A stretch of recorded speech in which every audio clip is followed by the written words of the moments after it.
ನಾನು ಜಾಸ್ತಿ ವಿಡಿಯೋಸ್ ಎಲ್ಲ ಮಾಡಕ್ ಹೋಗಲ್ಲ ಹೊರಗಡೆ ಎಲ್ಲಾದ್ರೂ ಹೋದಾಗ. ಅಂದ್ರೆ ಚಿತ್ರಾನ್ನ ಮಾಡ್ತಾ ಇದ್ದೀನಿ, ಎಳ್ಳಿಕಾಯಿ ಚಿತ್ರಾನ್ನ. ಆಲ್ರೆಡಿ ಇವ್ರ ಅಪ್ಪ ಬೈಸ್ಕೊಂಡಿದ್ದಾಗಿದೆ, ಇವಾಗ ಇವನ್ ಬೈಸ್ಕೊಳಕ್ ಬಂದಿದ್ದಾನೆ. ಏನ್ ಹಿಂಗ್ ಬೈತಾಳೆ ಅಂತ ಅನ್ಕೊಂಬೇಡಿ, ನನ್ ಕೋಪ ಬಂದ್ರೆ ಹಂಗೆ ಬೈದಾಕ್ಬಿಡ್ತೀನಿ.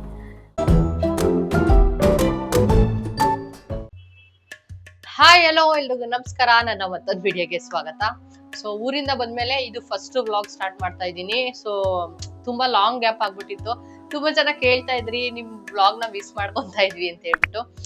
ಅದೇ ಊರಿಗೆ ಹೋದ್ರೆ ಅಲ್ಲಿ ನೆಟ್ವರ್ಕ್ ಎಲ್ಲ ಕರೆಕ್ಟ್ ಆಗಿರಲ್ಲ. ಮತ್ತೆ ಇನ್ನೊಂದೇನಂದ್ರೆ ನನ್ಗೆ ಹೆಂಗಂದ್ರೆ ಎಲ್ಲಾದ್ರೂ ಹೊರಗಡೆ ಹೋದಾಗ ಜಸ್ಟ್ ನಾನು ಎಲ್ಲಾರ ಜೊತೆ ಟೈಮ್ ಸ್ಪೆಂಡ್ ಮಾಡಿ ಎಂಜಾಯ್ ಮಾಡ್ಬೇಕು, ಅದು ನನ್ಗೆ ಇಷ್ಟ ಆಗುತ್ತೆ. ಸೊ ಯಾವಾಗ್ಲೂ ಈ ತರ ಕ್ಯಾಮ್ರಾ ಇಟ್ಕೊಂಡು ಎಲ್ಲಾದನ್ನು ವಿಡಿಯೋ ಶೂಟ್ ಮಾಡಿ ಕ್ಯಾಪ್ಚರ್ ಮಾಡಕ್ಕೆ ನಂಗೆ ಅಷ್ಟು ಇಷ್ಟ ಆಗಲ್ಲ. ಹಂಗಾಗಿ ನಾನು ಜಾಸ್ತಿ ವಿಡಿಯೋಸ್ ಮಾಡಕ್ ಹೋಗಲ್ಲ. ಊರ್ಗ್ ಹೋದಾಗ ಇಲ್ಲಾಂದ್ರೆ ಎಲ್ಲಾದ್ರೂ ಟ್ರಿಪ್ ಅಲ್ಲಿ ಇಲ್ಲಿ ಹೋದಾಗ ನಾವ್ ವಿಡಿಯೋ ಮಾಡ್ತಾ ಇರ್ತೀವಿ ಅನ್ಕೊಳ್ಳಿ, ಅದೇನಾಗುತ್ತೆ ಗೊತ್ತಾ, ನಮ್ ಕಾನ್ಸಂಟ್ರೇಷನ್ ಎಂಜಾಯ್ ಮಾಡೋ ಕಡೆ ಇಲ್ಲ, ಅವ್ರ ಜೊತೆ ಮಿಂಗಲ್ ಆಗೋದ್ರ ಕಡೆ ನಮ್ಗೆ ಗಮನ ಇರಲ್ಲ. ಬರೀ ವಿಡಿಯೋಗೆ ಏನ್ ತೆಗಿಬೇಕು ಏನ್ ಮಾಡ್ಬೇಕು ಅನ್ನೋದೇ ಇರುತ್ತೆ ಕಂಟೆಂಟ್. ಪರ್ಸನಲಿ ನನ್ಗೆ ಅದು ಅಷ್ಟೊಂದು ಇಷ್ಟ ಆಗಲ್ಲ. ನಾನು ಜಾಸ್ತಿ ವಿಡಿಯೋಸ್ ಎಲ್ಲ ಮಾಡಕ್ ಹೋಗಲ್ಲ ಹೊರಗಡೆ ಎಲ್ಲಾದ್ರೂ ಹೋದಾಗ. ಇವತ್ತು ಬೆಳಗ್ಗೆನೆ ವಿಡಿಯೋ ಸ್ಟಾರ್ಟ್ ಮಾಡ್ತಾ ಇದೀನಿ, ಅಂದ್ರೆ ಬ್ರೇಕ್ಫಾಸ್ಟ್ ಇಂದನೆ. ಇವತ್ತು ನಮ್ಮ ಮನೇಲಿ ಸ್ಪೆಷಲ್. ಏನಪ್ಪ ಸ್ಪೆಷಲ್ ಅಂತ ಹೇಳಿದ್ರೆ ಮುಟ್ಬಾರ್ದು. ಏನಪ್ಪ ಸ್ಪೆಷಲ್ ಅಂತ ಹೇಳಿದ್ರೆ ಚಿತ್ರಾನ್ನ ಮಾಡ್ತಾ ಇದ್ದೀನಿ, ಎಳ್ಳಿಕಾಯಿ ಚಿತ್ರಾನ್ನ. ನೀವೇನಾದ್ರೂ ನಾನು ರೆಗ್ಯುಲರ್ ವ್ಯೂವರ್ಸ್ ಇದ್ರೆ ನಿಮ್ಗೆ ಗೊತ್ತಿರುತ್ತೆ, ಯೂಶಲಿ ನಾನು ರೈಸ್ ಮಾಡಲ್ಲ ಬೆಳಗ್ಗೆ ಹೊತ್ತು, ತುಂಬಾ ರೇರು. ಆಲ್ಮೋಸ್ಟ್ ರೈಸ್ ಮಾಡೋ ಒಂದ್ 2-3 ತಿಂಗಳಾಗಿದೆ ಅನ್ಸುತ್ತೆ. ಸೊ ಇವತ್ತು ಚಿತ್ರಾನ್ನ ಮಾಡ್ತಿದೀನಿ, ಅಂದ್ರೆ ಎಳ್ಳಿಕಾಯಿ ಚಿತ್ರಾನ್ನ ಮಾಡ್ತಿದೀನಿ. ಊರಿಂದ ಎಳ್ಳಿಕಾಯಿ ತಗೊಂಡ್ ಬಂದಿದ್ದೆ. ಸೊ ಎಳ್ಳಿಕಾಯಿ ಚಿತ್ರಾನ್ನ ತುಂಬಾನೇ ಇಷ್ಟ. ನೆನ್ನೆನೆ ಸಂಜೆ ಹೇಳಿದ ಎಳ್ಳಿಕಾಯಿ ಚಿತ್ರಾನ್ನ ಮಾಡು ಅಂತ ಹೇಳ್ಬಿಟ್ಟು. ಅದನ್ನ ಏನ್ ಮಾಡ್ತೀವಿ, ನೈಟೇನೆ ಕಟ್ ಮಾಡ್ಬಿಟ್ಟು ಉಪ್ಪು ಮತ್ತೆ ಸ್ವಲ್ಪ ಮೆಣಸು ಮತ್ತೆ ಜೀರಿಗೆ ಪುಡಿನ ಅದ್ರ ಮೇಲೆ ಹಾಕ್ಬಿಟ್ಟು ಅದನ್ನ ಹಂಗೆ ಓವರ್ ನೈಟ್ ಇಟ್ಬಿಡ್ಬೇಕು. ನನಗೆ ಸಂಜೆಗೆ ಎಳ್ಳಿಕಾಯಿ ಜ್ಯೂಸ್ ಅಂದ್ರೆ ಸಿಕ್ಕಾಬಟ್ಟೆ ಇಷ್ಟ. ಇಲ್ಲೊಂದ್ ಕಡೆ ಸಿಗುತ್ತೆ, ಯಾವಾಗ್ಲೂ ಹೋಗಿ ಎಳ್ಳಿಕಾಯಿ ಜ್ಯೂಸ್ ಕುಡಿತಾ ಇರ್ತೀವಿ. ಚಿತ್ರಾನ್ನ ಮಾಡ್ತಾ ಇದ್ದೀನಿ, ಎಳ್ಳಿಕಾಯಿ ಚಿತ್ರಾನ್ನ. ಅದಕ್ ಮುಂಚೆ ಒಂದ್ ಫನ್ನಿ ಇನ್ಸಿಡೆಂಟ್ ಏನಾಯ್ತು ಗೊತ್ತಾ, ಸ್ವಲ್ಪ ತರಕಾರಿ ಎಲ್ಲ ಖಾಲಿ ಆಗಿತ್ತು, ಊರೆಲ್ಲ ತಗೊಂಬ ಅಂತ ಹೇಳ್ದೆ ಸಂಜಯ್ಗೆ. ಸಂಜಯ್ ನೀನು ಬಾ ಅಂತ ಹೇಳ್ದ. ಎಲ್ಲಾದ್ರೂ ಹೋಗ್ಬೇಕಿದ್ರೆ ಸಂಜಯ್ ಹೆಂಗ್ ಗೊತ್ತಾ, ನೀನು ಬಾ ಅಂತ ಹೇಳೋದು. ಒಬ್ರೆ ಹೋಗಲ್ಲ, ನಾನು ಅಷ್ಟೇ, ಒಬ್ಳೆ ಎಲ್ಲಾದ್ರೂ ಹೋಗ್ಬೇಕಂದ್ರೆ ಹೋಗಲ್ಲ. ನೀನು ಬಾ ಅಂತ ಹೇಳ್ಬಿಟ್ಟು ಎಲ್ಲ ಗೊತ್ತು, ಸುಮ್ನೆ ಶೋ ರಾಣಿದು. ಅದ್ ಮೊದ್ಲಿಂದ ಅದ ಅಭ್ಯಾಸ ಆಗ್ಬಿಟ್ಟಿದೆ. ನಮ್ಗೆ ಎಲ್ಲಾದ್ರೂ ಹೋದ್ರೆ ಒಟ್ಟಿಗೆ ಹೋಗ್ತೀವಿ. ಸರಿ ಅಂತ ನಾನು ಅನ್ನ ಕೂಗಕ್ ಇಟ್ಬಿಟ್ಟು, ಸರಿ ಬೇಗ ಹೋಗ್ ಪಟ್ಟ ಅಂತ ತಗೊಂಡ್ಬಂದ್ಬಿಡೋಣ ಅಂತ ಹೋದ್ವಿ. ಹೋಗ್ಬಿಟ್ಟು ಎಲ್ಲಾ ತಗೊಂಡ್ವಿ, ಸೊಪ್ಪು ತರಕಾರಿ ಎಲ್ಲ ತಗೊಂಡು ಬಂದ್ವಿ. ನನ್ ಗಂಡಂಗೆ ಈಗ ಚಿತ್ರಾನ್ನ ಮಾಡ್ತಿದ್ದೀನಲ್ಲ, ಅದಕ್ಕೆ ವಡೆ ತಿನ್ಬೇಕು ಅಂತ ಅನಿಸ್ತಂತೆ. ಅಂದ್ರೆ ಸಂಜೆ ಸ್ವಲ್ಪ ಫುಡ್ ಅಲ್ಲಿ ಸ್ಪೆಸಿಫಿಕ್. ಚಿತ್ರಾನ್ನ ಮಾಡಿದ್ರೆ ವಡೆ ಇರ್ಬೇಕು, ಪಲಾವ್ ಮಾಡಿದ್ರೆ ಚಟ್ನಿ ಇರ್ಬೇಕು, ಟೊಮೊಟೊ ಬಾತ್ ಮಾಡಿದ್ರೆ ಚಟ್ನಿ ಇರ್ಬೇಕು, ಈ ತರ ಒಂದಷ್ಟು ಸ್ಪೆಸಿಫಿಕೇಶನ್ಸ್ ಇದೆ. ಇನ್ಸಲ್ಟ್ ಮಾಡ್ತಾ ಇದೀಯ ನೀನು. ಅಂಡ್ ಅಡ್ಗೆಯಲ್ಲೂ ಅಷ್ಟೇ ಸ್ಪೆಸಿಫಿಕ್. ನಾನ್ ಮಾಡೋ ಅಡ್ಗೆ ಸಂಜೆಗೆ ಇಷ್ಟ ಆಗುತ್ತೆ, ಇನ್ನ ಬೇರೆಯವ್ರ ಕೈ ರುಚಿ ಅಷ್ಟು ಇಷ್ಟ ಆಗಲ್ಲ, ಜಾಸ್ತಿ ತಿನ್ನಕ್ ಇಷ್ಟ ಪಡಲ್ಲ. ಸೊ ಸರಿ ಚಿತ್ರಾನ್ನ ಮಾಡ್ತಿದ್ದೆಲ್ಲ, ಎಳ್ಳಿಕಾಯಿ ಚಿತ್ರಾನ್ನ, ಅದಕ್ಕೆ ವಡೆ ಚೆನ್ನಾಗಿರುತ್ತೆ, ವಡೆ ತಗೊಳ್ಳೋಣ ಅಂತ ತರಕಾರಿ ಎಲ್ಲ ತಗೊಂಡು ಅಲ್ಲಿ ಬರ್ತಾ ನಿಲ್ಸಿ ಹೋಗ್ಬಿಟ್ಟು ವಡೆ ತಗೊಂಡ್ ಬಂದ್ರು. ಬಂದ್ಮೇಲೆ ಗಾಡಿ ಸ್ಟಾರ್ಟ್ ಮಾಡಿದ್ರೆ ಗಾಡಿ ಸ್ಟಾರ್ಟೇ ಆಗ್ತಾ ಇಲ್ಲ. ಅದ್ ಯಾಕೋ ಒಂದ್ 15 ದಿನದಿಂದ ಆತರ ಆಗ್ತಿದೆ. ಬ್ಯಾಟ್ರಿ ಲೋ ಆಗಿದೆಯೋ ಏನೋ ಗೊತ್ತಿಲ್ಲ, ಗಾಡಿ ಸ್ಟಾರ್ಟ್ ಆಗ್ತಿಲ್ಲ. ಮತ್ತೆ ಬ್ರೇಕ್ ಹೊಡೆದ್ರೆ ಏನೋ ಜರ್ಕ್ ಹೊಡೆದಾಗ ಆಗ್ತಿದ್ದೆ. ಯಾವತ್ತೂ ಈ ತರ ಆಗಿರ್ಲಿಲ್ಲ ನಮ್ ಗಾಡಿ. ಆಕ್ಚುಲಿ ಆನ್ ಟೈಮ್ ಸರ್ವಿಸ್ ಕೊಡ್ತೀವಿ, ಯಾವ್ದೇ ಪ್ರಾಬ್ಲಮ್ ಇರಲ್ಲ. ನಂದು TVS ಸೆಂಟರ್ಕು, ಅದೊಂದು 3 years old ಅಷ್ಟೇ, ನಾನು ಆಫೀಸ್ಗೆ ಹೋಗೋಕ್ ತಗೊಂಡಿದ್ದು. ಆನ್ ಟೈಮ್ ಸರ್ವಿಸ್ ಎಲ್ಲ ಕೊಡ್ತೀವಿ, ಬಟ್ ಏನೋ ಗೊತ್ತಿಲ್ಲ, ಬ್ಯಾಟ್ರಿ ಡೌನ್ ಆಗಿದೆಯೋ ಏನೋ. ಎಷ್ಟು ಸ್ಟಾರ್ಟ್ ಮಾಡಕ್ ಟ್ರೈ ಮಾಡಿದ್ರು ಸ್ಟಾರ್ಟ್ ಆಗಿಲ್ಲ. ಮತ್ ಏನಪ್ಪಾ ಮಾಡೋದು ಅಂತ ಹೇಳ್ಬಿಟ್ಟು, ಲಗೇಜ್ ಬೇರೆ ಇದೆ. ಅಂದ್ರೆ ಹತ್ರ ಬಂದ್ವಿ, ನಮ್ ಮನೆ ಹತ್ರ ಸರ್ವಿಸ್ ಸೆಂಟರ್, ಅಲ್ಲಿಂದ 1 kilometer ಇದೆ. ಅದು ಸ್ವಲ್ಪ ಹಪ್ಪು ಬೇರೆ ಇದೆ. ಈಗ ಏನ್ ಮಾಡೋದು, ಸರಿ ಆಟೋದಲ್ಲಿ ಹೋಗು ಅಂತ ಹೇಳಿದ್ರು ಸಂಜಯ್. ಅಯ್ಯೋ, ಒಂದೇ ಸ್ಟಾಪ್ ಇರೋದ್ ನಮ್ಮ ಮನೆಗೆ. ಆಟೋದವ್ರು ಕೇಳಿದ್ರೆ ಮಿನಿಮಮ್ 30-40 ತಗೊಂತಾನೆ. ಬೇಜಾರ್ ಬಸ್ ಬರ್ತಾವ ಇಲ್ಲಿ 2-2 ನಿಮಿಷಕ್ಕೂ. ಸರಿ ಬಸ್ಸಲ್ಲಿ ಹೋಗ್ತೀನಿ, ಫ್ರೀ ಅಲ್ವಾ ಅಂತ ಹೇಳ್ಬಿಟ್ಟು 1 ಬ್ಯಾಗ್ ತಗೊಂಡು ಚೀಕು ಕರ್ಕೊಂಡು ನಾನು ಬಸ್ಸಲ್ಲಿ ಬಂದೆ. ಸಂಜಯ್ ಗಾಡಿ ತಳ್ಕೊಂಡು ಇವಾಗ ಅಲ್ಲಿ ಬಿಡಾಕ್ ಹೋಗಿದ್ದಾರೆ. ಸೊ ಹಂಗಾಯ್ತು ಕತೆ ಬೆಳಗ್ಗೆನೆ. ಅದಕ್ಕೆ ನಾನ್ ಬೈತಿದ್ದೆ, ನೀನು ವಡೆ ತಿನ್ಲೇಬೇಕಿತ್ತ, ವಡೆ ತಿನ್ನೋದಕ್ಕೋಸ್ಕರ ನೀನ್ ಸ್ಟಾಪ್ ಮಾಡಿದೆ, ಅದಕ್ಕೋಸ್ಕರ ಗಾಡಿ ಸ್ಟಾಪ್ ಆಯ್ತಿಲ್ಲ ಅಂದ್ರೆ ಬರ್ಬೋದಿತ್ತು ಅಂತ ಹೇಳಿ. ಸೊ ಎಲ್ಲ ಲೇಟೇ ಆಗೋಯ್ತು, 11 ಗಂಟೆ ಆಗೋಯ್ತು. ಸ್ವಲ್ಪ ಅಲ್ಲಿ ಅದು ಸ್ಟಾರ್ಟ್ ಮಾಡೋದು ಅದು ಇದು ಎಲ್ಲ ನೋಡ್ಕೊಂಡು. ನೀರು ಕುಡ್ದಿರ್ಲಿಲ್ಲ ನಾನು, ಬೆಳಗ್ಗೆ ಧನ್ಯ ಎಲ್ಲ ನೆನ್ಸಿಟ್ಟಿದ್ದೆ, ಆ ನೀರ್ ಕುಡಿತಾ ಇದ್ದೀನಿ. ಸೊ ಇವತ್ತು ಚಿತ್ರಾನ್ನಕ್ಕೆ ಹೆಂಗೋ ಸದ್ಯ ಅನ್ನ ಮಾಡಿಟ್ಟೋಗಿದ್ದೆ. ಇನ್ನ ಎಳ್ಳಿಕಾಯ್ದು ತೋರಿಸ್ತೀನಿ ನೋಡಿ, ಈ ತರ ಆಗಿದೆ. ಈ ತರ ಆಗಿದೆ. ಇವಾಗ ಇದನ್ನ ಹಿಂಡ್ಕೊಂತೀನಿ. 2 ಯೂಸ್ ಮಾಡ್ತೀನಿ ಅಷ್ಟೇ ಚಿತ್ರಾನ್ನಕ್ಕೆ, ಇನ್ 2 ಜ್ಯೂಸ್ ಯೂಸ್ ಮಾಡ್ತೀನಿ. ಸೊ ಈರುಳ್ಳಿ ಇದೆಲ್ಲ ಕಟ್ ಮಾಡಿ ರೆಡಿ ಆಗಿದೆ. ಸ್ವಲ್ಪ ನೀರ್ ಕುಡ್ಕೊಂಡು ಚಿತ್ರಾನ್ನ ಮಾಡೋಣ. ಫುಲ್ಲು ಈ ತರ ರಸ ಬಿಟ್ಟಿದೆ, ಟೇಸ್ಟ್ ಚೆನ್ನಾಗಿರುತ್ತೆ. ಎಳ್ಳಿಕಾಯಿ ತುಂಬಾ ಒಳ್ಳೇದು, ಬಾಡಿಗೆಲ್ಲ ತುಂಬಾ ತಂಪು. ಆಮೇಲೆ ಇದನ್ನ ಬಿಸಾಕೋ ಅವಶ್ಯಕತೆ ಇಲ್ಲ, ಇದ್ರಲ್ಲಿ ಉಪ್ಪಿನಕಾಯಿ ಹಾಕ್ಬೋದು, ತುಂಬಾನೇ ಚೆನ್ನಾಗಿರುತ್ತೆ. ಉಪ್ಪಿನಕಾಯಿ ಹಾಕುವಾಗ ತೋರಿಸ್ತೀನಿ ನಾನು.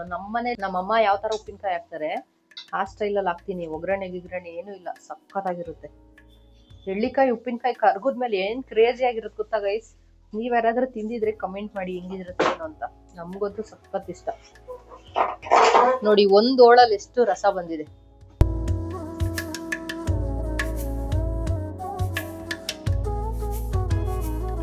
ಸಿಂಪಲ್ ಆಗಿ ನಾನೇಗ್ ಚಿತ್ರಾನ್ನ ಮಾಡ್ತೀನಿ ಅಂತ ತೋರಿಸ್ತೀನಿ.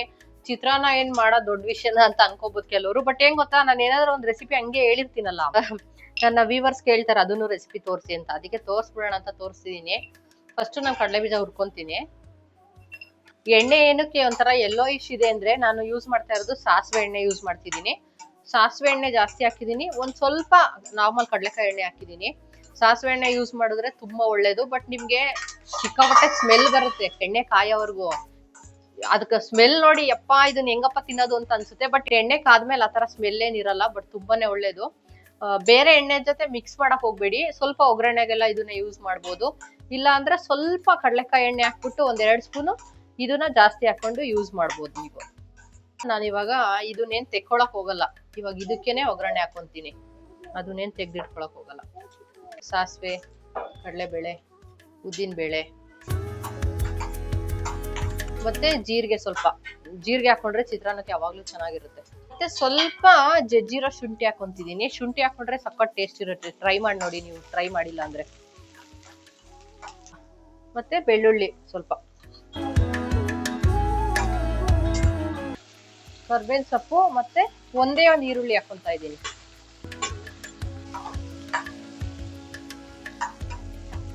ಸ್ವಲ್ಪ ಅರಿಶಿನ ಪುಡಿ ಮತ್ತೆ ಸ್ವಲ್ಪ ಉಪ್ಪು.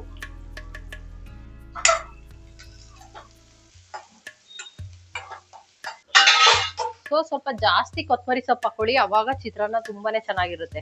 ಲಾಸ್ಟ್ ಅಲ್ಲಿ ಇನ್ನೇನ್ ಆಫ್ ಮಾಡ್ಕೊಂತೀವಿ ಅನ್ನುವಾಗ ಒಂದ್ 30 ಸೆಕೆಂಡ್ ಫ್ರೈ ಮಾಡ್ಕೊಳ್ಳಿ ಸಾಕು. ನೋಡಿ ಎಷ್ಟು ಚೆನ್ನಾಗಿದೆ, ಕಡಲೆ ಬೀಜ ಎಲ್ಲ ಕ್ರಿಸ್ಪಿ ಆಗಿರುತ್ತೆ. ಸೊ ಇವಾಗ ಆಫ್ ಮಾಡ್ಕೊಂಡೆ. ಇದಕ್ಕೆ ಅನ್ನ ಹಾಕಿ ಕಲ್ಸ್ಕೊಂಡ್ಬಿಡ್ತೀನಿ ನಾನು. ಅದಕ್ಕೆ ಸ್ವಲ್ಪ ದೊಡ್ಡ ಬಾಂಡ್ಲಿಲ್ ಮಾಡ್ತೀನಿ, ಪಾತ್ರೆ ಸ್ವಲ್ಪ ಸೇವ್ ಮಾಡೋಣ ಅಂತ ಅಷ್ಟೇ. ಇವಾಗ ಅನ್ನದ ಮೇಲೆ ಸ್ವಲ್ಪ ಉಪ್ಪು ಹಾಕ್ತೀನಿ. ಯಾಕಂದ್ರೆ ಈರುಳ್ಳಿ ಮೇಲೆ ಜಾಸ್ತಿ ಹಾಕಿದ್ರೆ ಏನಾಗುತ್ತೆ ಗೊತ್ತಾ, ಈರುಳ್ಳಿ ಉಪ್ಪು ಆಗ್ಬಿಡುತ್ತೆ. ಸೊ ಅನ್ನದ ಮೇಲೆ ಸ್ವಲ್ಪ ಉಪ್ಪು ಹಾಕ್ಬಿಟ್ಟು ಇದು ಎಳ್ಳಿಕಾಯಿ ರಸ ರೆಡಿ ಮಾಡ್ಕೊಂಡಿದ್ವಲ್ಲ ಇದನ್ನ ಇದ್ರ ಮೇಲೆ ಸ್ವಲ್ಪ ಹಾಕ್ತೀನಿ. ನಿಂಬೆಹಣ್ಣು ಸೇಮ್ ನಾನು ಇದೇ ತರ ಮಾಡೋದು.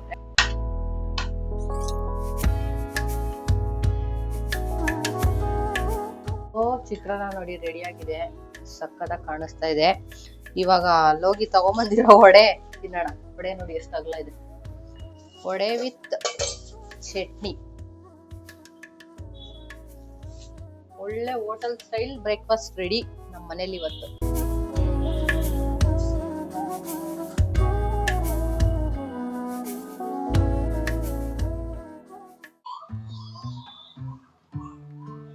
ಸಜು ಯಾಕೆ ನನ್ನ ಒಂದು ನೋವೇನಿದೆ ಅನ್ನೋದನ್ನ, ನಾನೇ ಆ ನೋವನ್ನ ವಿಷಕಂಠನಾಗೆ ನುಂಗ್ತಾ ಇದ್ದೇನೆ ಅನ್ನೋದನ್ನ ಹೇಳಲಿಕ್ಕೆ ಬಯಸ್ತೇನೆ. ವಡೆ ತರಕ್ ಹೋಗಿ ಸೆಡೆ ಕೆಲಸ ಮಾಡಿದ್ಯಾ ತಗೋ. ಹೇಳಿದೆ ವಡೆ ಬೇಡ ಅಂತ. ಅದಕ್ಕೆ ಹೌದಾ, ಇನ್ನೇನಂದ್ರು? ಸುಸ್ತಾಗಿದೆ, 2 ತಟ್ಟೆ ಚಿತ್ರಾನ್ನ ತಿನ್ನಿ ಇವಾಗ. ತಿನ್ಬಿಟ್ಟು ಹೇಳಿ ಹೆಂಗಿದೆ ಅಂತ.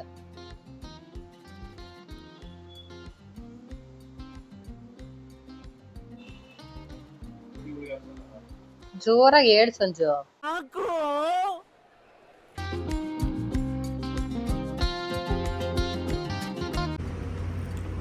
ಗೈಸ್, ಚಿತ್ರಾನ್ನ ಅಂತೂ ಕ್ರೇಜಿ ಆಗಿದೆ. ಫುಲ್ಲು ಹುಳಿ ಹುಳಿಯಾಗಿ ಸಖತ್ತಾಗಿದೆ. ಚಟ್ನಿ ಮತ್ತು ವಡೆ ಇರೋದ್ರಿಂದ ಅದಕ್ಕೆ ಕಾಂಬಿನೇಷನು ಸಖತ್ತಾಗಿದೆ. ಈ ನನ್ನ ಸೆಡೆ ಗಂಡಂಗೆ ಹೆಂಗಿದೆ ಹೇಳು ಅಂತ ಹೇಳಿದ್ರೆ ಹೇಳಕ್ಕೆ ಬರಲ್ಲ. ಸುಮ್ಮನೆ ರುಚಿ ರುಚಿ ಮಾಡ್ಕೊಡೋದು ಅಷ್ಟೇನೆ, ಹೇಳಕ್ಕೆ ಮಾತ್ರ ಬರಲ್ಲ ಕ್ಯಾಮ್ರಾ ಮುಂದೆ. ಏನಿದು ಏನೋ ಗೊತ್ತಾಗ್ತಿಲ್ಲಪ್ಪ, ಗೊತ್ತಿಲ್ಲ, ಅರ್ಥ ಆಗ್ತಿಲ್ಲ ನನಗೆ. ಚಲ್ತಿಯ ಚಿರಾಜ್.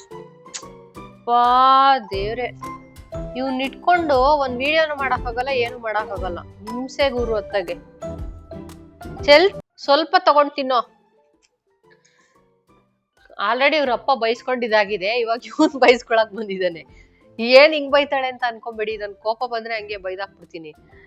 ಹೆಂಗ್ ಗೊತ್ತಾ ಗೈಸ್, ಎಷ್ಟು ಜಗಳಾಡ್ತೀವಿ ಅಂದ್ರೆ, ಯಾವ ವಿಷಯಕ್ಕೆ ಜಾಸ್ತಿ ಜಗಳಾಡೋದ್ ಗೊತ್ತಾ? ಈ ವಿಡಿಯೋ ಶೂಟ್ ಮಾಡ್ಬೇಕಾದ್ರೆ ಬಿಹೈಂಡ್ ದ ಕ್ಯಾಮ್ರಾ ತುಂಬಾ ಜಗಳಾಡಿರ್ತೀವಿ. ಅದೊಂದೇ ವಿಷಯಕ್ಕೆ ನಾವು ಜಾಸ್ತಿ ಜಗಳಾಡೋದು. ಏನಕ್ಕೆ ಗೊತ್ತಾ? ನನಗೆ ಯಾವ್ದೋ ಒಂದು ಡಿಫ್ರೆಂಟ್ ಆಗಿ ಶಾರ್ಟ್ ಬೇಕಿರುತ್ತೆ, ಬಟ್ ಸಂಜಯ್ ಆ ತರ ತೆಗಿಯಲ್ಲ, ಬೇರೆ ತರ ತೆಗ್ದಿರ್ತಾರೆ. ಅವಾಗ ನನ್ ಕೋಪ ಬರೋದು, ಹಿಂಗ್ ತೆಗ್ದಿದ್ಯಾ, ನಿನ್ಗೆ ಇಷ್ಟು ಗೊತ್ತಾಗಲ್ವಾ ಅಂತ ಹೇಳಿ ಬೈತೀನಿ. ಅಡಿಗೆ ಅದು ಇದು ಎಲ್ಲ ಮಾಡಿರ್ತೀನಲ್ಲ, ಸೊ ಅವನು ಆಕ್ಚುಲಿ ಬೇರೆ ಟೈಮಲ್ಲೆಲ್ಲ ಕ್ಲೀನ್ ಆಗಿ ಎಕ್ಸ್ಪ್ರೆಸ್ ಮಾಡ್ತಾನೆ. ಓ ಸಕ್ಕದಾಗಿತ್ತು, ಹಂಗಿತ್ತು ಹಿಂಗಿತ್ತು, ನೆಕ್ಸ್ಟ್ ಟೈಮ್ ಹಿಂಗೆ ಮಾಡು, ಆದ್ರೆ ಸ್ವಲ್ಪ ಮಾತಾಡ್ತಾನೆ. ಅದೇ ಕ್ಯಾಮ್ರಾಗೆ ಹೇಳು ಅದನ್ನ ಅಂದ್ರೆ ಏನು ಹೇಳಲ್ಲ. ಹಾ ಸೂಪರ್ ಆಗಿದೆ, ಖಾರ ಇದೆ, ಸಕ್ಕತ್ತಾಗಿದೆ ಅಷ್ಟೇ ಹೇಳೋದು, ಬೇರೆ ಏನು ಹೇಳಲ್ಲ. ನನಗೆ ಮೈಯೆಲ್ಲ ಉರ್ದೋಗ್ತಾ ಇರುತ್ತೆ ಹಂಗೆ. ಬೇರೆ ಟೈಮಲ್ಲಿ ಹೇಳ್ತೀಯ, ಕ್ಯಾಮ್ರಾ ಮುಂದೆ ಯಾಕೆ ಹೇಳಲ್ಲ ಗುರು ನೀನು ಅಂತ ಕೋಪ ಬರುತ್ತೆ. ನಾನೇನ್ ಇಲ್ದೇ ಇರೋದು ಹೇಳು ಅಂತ ಹೇಳಲ್ಲ, ಇರೋದನ್ನೇ ಆಫ್ ಕ್ಯಾಮ್ರಾ ಹೆಂಗ್ ಹೇಳ್ತೀಯ ಅದನ್ನೇ ಹೇಳು ಅಂತ ಹೇಳಿದ್ರೆ ಹೇಳೋದೇ ಇಲ್ಲ. ಚೆನ್ನಾಗಿದೆ, ಸಕ್ಕತ್ತಾಗಿದೆ ಅಷ್ಟೇನೆ. ಒಂದು ಎಕ್ಸ್ಪ್ರೆಷನ್ ಇರಲ್ಲ ಫೇಸ್ ಅಲ್ಲಿ, ಒಂದು ಎಕ್ಸೈಟ್ಮೆಂಟ್ ಇರಲ್ಲ, ಏನು ಇರಲ್ಲ. ಬೇರೆ ಟೈಮಲ್ಲಿ ಮಾತ್ರ ಎಲ್ಲ ಕ್ಲೀನಾಗಿ ಚೆನ್ನಾಗಿ ಹೇಳ್ತಿರ್ತಾನೆ. ಅದಕ್ಕೆ ನನ್ ಕೋಪ ಬರುತ್ತೆ. ಎಷ್ಟೋ ಸಲ ಇದೇ ವಿಷಯಕ್ಕೆ ಬೈದಿದ್ದೀನಿ. ಅಷ್ಟು ಕಷ್ಟ ಪಟ್ಕೊಂಡು ಮಾಡಿರ್ತೀನಿ ವಿಡಿಯೋ ಎಲ್ಲ, ಒಬ್ಳೆ ಶೂಟ್ ಮಾಡ್ಕೊಂಡು ಎಲ್ಲ ಮಾಡ್ಕೊಂಡು. ಇವಾಗ ನೋಡೋರ್ಗುನು ನಾನೇ ತಿಂದು ಹೇಳಿದ್ರೆ ನಿಮ್ಗೆ ಚೆನ್ನಾಗ್ ಅನ್ಸಲ್ಲ. ಅಟ್ಲೀಸ್ಟ್ ಸಂಜೆ ಏನಾದ್ರು ರಿವ್ಯೂ ಮಾಡಿ ಹೇಳಿದ್ರೆ ನಿಮ್ಗೂ ಚೆನ್ನಾಗ್ ಅನ್ಸುತ್ತೆ ನೋಡಕ್ಕೆ. ಅದಕ್ಕೋಸ್ಕರ ಹೇಳು ಅಂತ ಹೇಳ್ತೀನಿ ಅಷ್ಟೇ. ಇಲ್ಲ ನಾನೇ ರಿವ್ಯೂ ಮಾಡ್ತೀನಿ, ನಾನ್ ಫುಡ್ ರಿವ್ಯೂ ಮಾಡೋದ್ರಲ್ಲಿ ಎಕ್ಸ್ಪರ್ಟ್. ಆಕ್ಚುಲಿ ಕ್ಲೀನ್ ಆಗಿ ಎಕ್ಸ್ಪ್ಲೈನ್ ಮಾಡ್ತೀನಿ.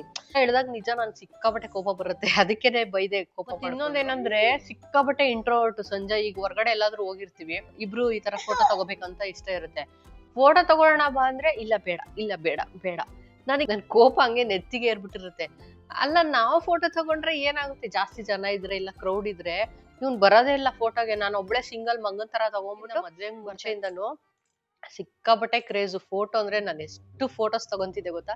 ಬಟ್ ನನಗೆ ಎಷ್ಟಾದ್ರೂ ಫೋಟೋ ತೆಗಿ ಅಂದ್ರೆ ತೆಗಿತಾನೆ, ಬೇಜಾರ್ ಮಾಡ್ಕೊಳಲ್ಲ. ಬಟ್ ಅವ್ನ್ ಫೋಟೋಗ್ ಬರಲ್ಲ, ಅದೇ ನನ್ ಪ್ರಾಬ್ಲಮ್. ತುಂಬಾ ಇಂಟ್ರೋವರ್ಟ್. ಹೊರಗಡೆ ಎಲ್ಲಾದ್ರೂ ಹೋದಾಗ ಜಾಸ್ತಿ ಜನ ಇದ್ರೆ ಏನೋ ಒಂಥರ ಡಿಫ್ರೆಂಟ್ ಆಗ್ಬಿಡ್ತಾರೆ. ಸೊ ನನಗೇನು ಗಂಡಸ್ರೆ ಹಿಂಗ, ಇಲ್ಲ ನಮ್ಮನೆ ಗಂಡಸ್ರು ಮಾತ್ರ ಹಿಂಗ ಅಂತ ಅನ್ಸುತ್ತೆ. ನಿಮ್ಮನೆ ಗಂಡಸ್ರು ಹೆಂಗೆ ಏನ್ ಕತೆ ಅಂತ ಕಮೆಂಟ್ ಮಾಡಿ ತಿಳಿಸಿ ನೋಡೋಣ. ಬಟ್ ಏನಕ್ಕೆ ಈ ತರ ಮಾಡ್ತಾರ ಗೊತ್ತಿಲ್ಲ. ಜಾಸ್ತಿ ಜನ ಇದ್ರೆ ಕ್ರೌಡ್ ಇದ್ರೆ ಒಂಥರ ಇಂಟ್ರೋವರ್ಟ್ ಆಗ್ಬಿಡ್ತಾರೆ. ಅವ್ರು ಬಿಹೇವಿಯರೇ ಚೇಂಜ್ ಆಗ್ಬಿಟ್ಟಿರುತ್ತೆ, ಸೈಲೆಂಟ್ ಆಗ್ಬಿಡ್ತಾರೆ. ಸಂಜೆ ಅಂತೂ ಹಂಗೇನೆ. ಈ ತರದ್ ಮಾಡ್ಲು ಕರ್ನಾಟಕದಲ್ಲಿ ನೀವು ಒಬ್ರೇನೋ, ನಿಮ್ ಜೊತೆಗಾರ ಯಾರು ಅವರಪ್ಪ? ಇದೊಂದೇ ಮಾಸ್ಟರ್ ಪೀಸ್. ನನ್ಗೆ ಅದೇ ಇಷ್ಟ ಆಗಲ್ಲ. ಹಂಗಿರ್ಬೇಡ ನೀನು, ಎಲ್ಲಾ ಹತ್ರ ಮಾತಾಡ್ಕೊಂಡು ಚೆನ್ನಾಗಿರು ಅಂತ ಹೇಳ್ತೀನಿ. ಇವನ್ ಏನಾಗ್ತಾನೋ ಗೊತ್ತಿಲ್ಲ, ಅವ್ರ ಅಪ್ಪನ್ ತರ ಇಂಟ್ರೋವರ್ಟ್ ಆಗ್ತಾನೋ ಇಲ್ಲ ನನ್ ತರ ಎಕ್ಸ್ಟ್ರೋವರ್ಟ್ ಆಗ್ತಾನೋ ಗೊತ್ತಿಲ್ಲ. ಲೈಫ್ ಅಲ್ಲಿ ಫಸ್ಟ್ ಇಂಪಾರ್ಟೆಂಟ್ ಇಲ್ಲ, ಸೆಕೆಂಡ್ ಇಂಪಾರ್ಟೆಂಟ್ ಇಲ್ಲ, ಲೈಫ್ ಅಲ್ಲಿ ಥರ್ಡ್ ಇಂಪಾರ್ಟೆಂಟ್. ನಮ್ಮನೆ ಗಂಡಸ್ರು ಹಿಂಗೋ ಇಲ್ಲ ಎಲ್ಲಾರ ಮನೆ ಗಂಡಸ್ರು ಹಿಂಗೋ ಗೊತ್ತಿಲ್ಲ. ನನಗಂತೂ ಸಿಟ್ಟು ಬಂದ್ ಹೋಗುತ್ತೆ, ಎಸ್ಪೆಷಲಿ ಈ ವಿಚಾರಕ್ಕೆ. ಕ್ಲೀನ್ ಆಗಿ ಒಂದ್ ಫೋಟೋಗ್ ಬರಲ್ಲ. ಇಲ್ಲ ಎಲ್ಲಾದ್ರೂ ಹೋದಾಗ ಏನಾದ್ರು ತಗೋಬೇಕಂದ್ರೆ ಯಾವ್ ಚೆನ್ನಾಗಿದೆ ಹೇಳು ಅಂದ್ರೆ ನಿಂಗೆ ಇಷ್ಟ ಬಂದಿತ್ತು ತಗೋ, ನಿಂಗೆ ಇಷ್ಟ ಬಂದಿತ್ತು. ಒಂದೊಂದ್ಸಲ ಎಷ್ಟು ಕೋಪ ಬರೋದು ಗೊತ್ತಾ ನನಗೆ. ನಮಗ್ ಕನ್ಫ್ಯೂಸ್ ಆಗೇನೆ ಇವ್ರಿಗೆ ಕೇಳೋದು ಯಾವ ತಗೋಣ ಅಂತ. ನಿನ್ಗೆ ಇಷ್ಟ ಬಂದಿತ್ತು ತಗೋ ಅಂತ ಹೇಳಿದ್ರೆ ಒಂದೊಂದ್ಸಲ ಹೆಂಗ್ ಅನ್ಸುತ್ತೆ ಅಂದ್ರೆ, ಇವಾಗ ಒಳ್ಳೆ ಗಂಡದ ಮೇಲೂ ಸಿಕ್ಕಾಪಟ್ಟೆ ಕೋಪ ಬರುತ್ತೆ. ಯಾಕಂದ್ರೆ ಕೆಲವ್ರಿಗೆ ಅವ್ರ ಗಂಡ ಎಲ್ಲೂ ಕರ್ಕೊಂಡ್ ಹೋಗಲ್ಲ, ಇನ್ನೂ ಕೊಡ್ಸಲ್ಲ ಅನ್ನೋ ಚಿಂತೆ. ನಮ್ ಗಂಡ ಎಲ್ಲಾ ಕರ್ಕೊಂಡೋಗಿ ಎಲ್ಲಾ ಕೊಡ್ಸಿದ್ರು ಅದು ನಮ್ಗೆ ಇನ್ನೊಂಥರ ಚಿಂತೆ. ಏನಾದ್ರು ಕೇಳಿದ್ರೆ ನಿನ್ ಇಷ್ಟ, ನಿಂಗೆ ಏನ್ ಇಷ್ಟ ಅದ್ ತಗೋ, ನಿಂಗೆ ಏನ್ ಇಷ್ಟ ಅದ್ ಮಾಡು ಅಂತಾರೆ. ಸೊ ಒಳ್ಳೆಯವ್ರಾಗಿದ್ರು ಕೋಪ ಬರುತ್ತೆ ಒಂದೊಂದ್ಸಲ. ನಿಮ್ಗೂ ಏನಾದ್ರು ನಂತರನೇ ಏನಾದ್ರು ಅನ್ಸಿದ್ಯಾ ಏನು ಅಂತ ಕಮೆಂಟ್ ಮಾಡಿ ತಿಳಿಸಿ. ಯಾಕೆ ಈ ತರನ ಗೊತ್ತಿಲ್ಲ ಗಂಡಸ್ರು, ಇಂಟ್ರೋವರ್ಟ್ ಗಂಡಸ್ರು. ಕೆಲವ್ರು ತುಂಬಾ ಎಕ್ಸ್ಟ್ರೋವರ್ಟ್ ಇರ್ತಾರೆ, ಬಟ್ ತುಂಬಾ ಎಕ್ಸ್ಟ್ರೋವರ್ಟ್ ಇದ್ರೂ ಚೆನ್ನಾಗಿರಲ್ಲ ಗಂಡಸ್ರು. ಯಾಕಂದ್ರೆ ಒಂಥರ ನೋಡೋರಿಗೆ ಚೆನ್ನಾಗ್ ಅನ್ಸಲ್ಲ, ಅಯ್ಯೋ ಇವನೇ ನಿಂಗೆ ಅಂತ ಅನ್ಕೊಂತಾರೆ.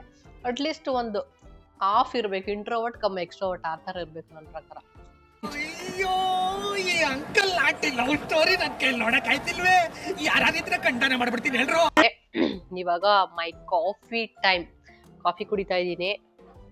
ಕಾಫಿ ಜೊತೆಗೆ ಸ್ನಾಕ್ಸ್ ಕಡಲೆಪುರಿ ಇಟ್ಕೊಂಡಿದ್ದೀನಿ. ನನಗಂತೂ ಕಡಲೆಪುರಿ ಸಿಕ್ಕಾಪಟ್ಟೆ ಇಷ್ಟ. ಚಿಕ್ಕ ವಯಸ್ಸಲ್ಲಿ ನಮ್ಮ ಅಜ್ಜಿ ಊರಿಂದ ಬಂದ ತಕ್ಷಣ ಒಂದ್ ಪ್ಯಾಕ್ ಬಿಸ್ಕೆಟ್, ಒಂದ್ ಪ್ಯಾಕ್ ಬ್ರೆಡ್ ಮತ್ತೆ ಕಡಲೆಪುರಿ ತಗೊಂಬರೋರು.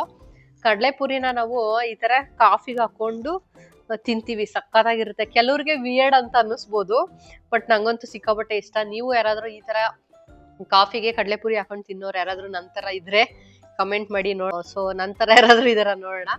ಇದು ಮತ್ತೆ ಬಿಸ್ಕೆಟ್ ಎಲ್ಲ ಹೆಚ್ಕೊಂಡು ತಿನ್ನಕ್ ಇಷ್ಟ. ಇವನು ಕೊಟ್ರೆ ಎಲ್ಲ ಚೆಲ್ತಾನೆ, ನಾನ್ ತಿನ್ನಕ್ ಬಂದಾಗ ಅದನ್ನು ಚೆಲ್ಲಿ ವೇಸ್ಟ್ ಮಾಡ್ತಾವನೆ.